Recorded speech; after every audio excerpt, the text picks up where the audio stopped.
Hello, so today we are going to take a look at how you can filter items on Android, like with a list and maybe an edit text and just typing.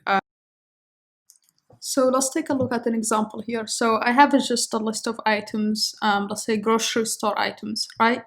And I want to search for something specifically. So let's say I want to search for bagel. So you can see I get that. And then let's say I want to search for pancakes or maybe, so if I just type O, it gets filtered and I get both oatmeal and oil.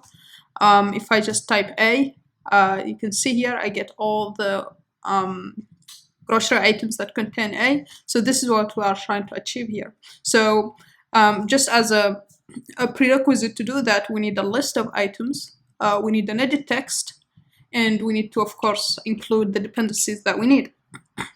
So let's take a look at how we can accomplish that. So the first thing to take a look at here is the build.gradle file. And so what we need here is two things specifically. To call out the other dependencies, Android Studio generates them by default, but the two things that we need are constraint layout and the recycler view. And then from there, we have our main activity that Android Studio generated here. The first thing is we have our activity layout here. And then we need a couple of things. So this is just some setup. So this is hard-coded here, but usually it comes from a server or from a database. But for the sake of this example, we are just hard-coding it here. So this is the list of items that we have. And if we look at the activity layout, we have two things here, the edit text, so this edit text here, and then the recycler view. For the edit text, it's a simple edit text we have as a parent constraint layout, and so we need to say that the edit text needs to be at the top of the constraint layout because it's at the top of the layout. It's at the start of the constraint layout, so it's here at the start of the constraint layout, and its bottom is to the top of the recycler view. So the bottom of the edit text should be to the top of the recycler view. So these are the constraints that we defined for the edit text itself. For the recycler view, it needs to be at the bottom of the recycler view of the constraint layout here. So we want it all the way to the bottom. We want it to take the entire screen. And then the its top needs to be at the bottom of the filter text, right? The filter edit text. And then one other thing is the layout manager. We can set this both on the in code in the activity, or we can set it here in the layout. So we need a linear layout manager because our list here is linear like this, vertically. And then once we do that in the activity here, we need to set up our recycler view so that the adapter can display these items, right? So that's why I created here an item adapter, and then the recycler view just we just set that adapter on the recycler view, and then from there, if we take a look here at the items adapter, what we need to do is a couple of things. We need to, of course, extend the recycler view adapter, and then we need to define an item view holder. And that here just has a bind method. We'll talk about that later, but let's go back to the adapter itself. Well, we need to override two methods, onCreateViewHolder and onBindViewHolder. onCreateViewHolder just needs to define, need to inflate the layout, the item layout, and then return it. And so the item layout here is a simple text view, just a simple text view to display the item. And we don't even need the linear layout here, we can remove it. And then the bind, that's where we bind the data to the item. And that's where we take the element here using the position that we get past it. And so this is the list of the current items that the adapter has displayed.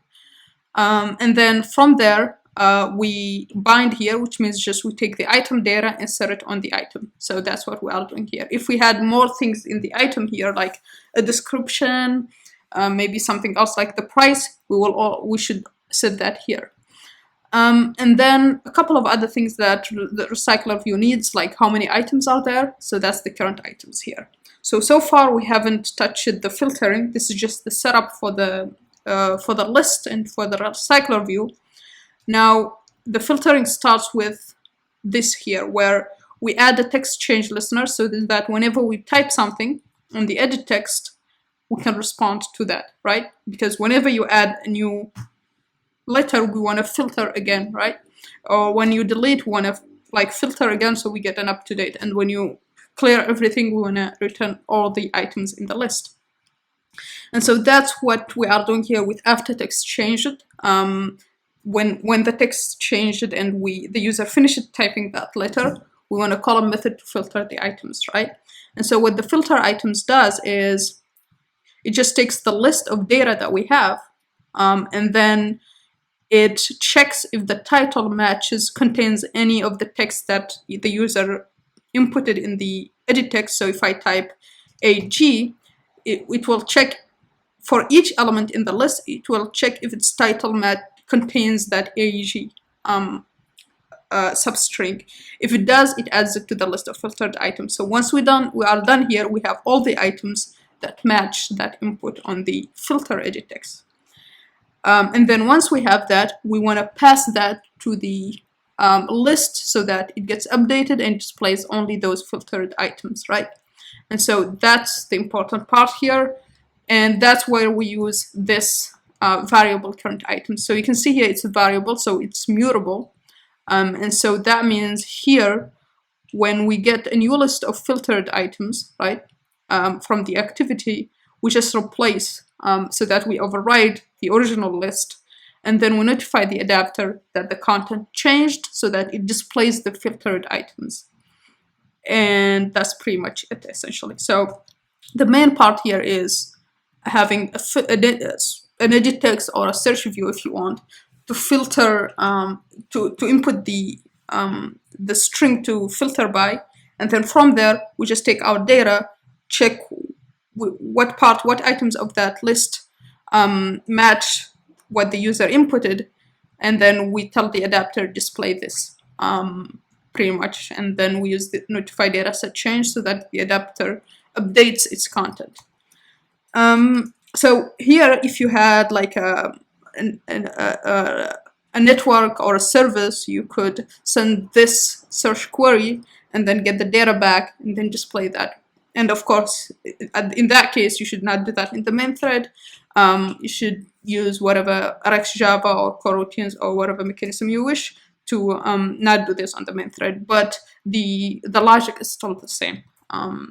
Yeah, so that's pretty much it for how you can filter data for an item.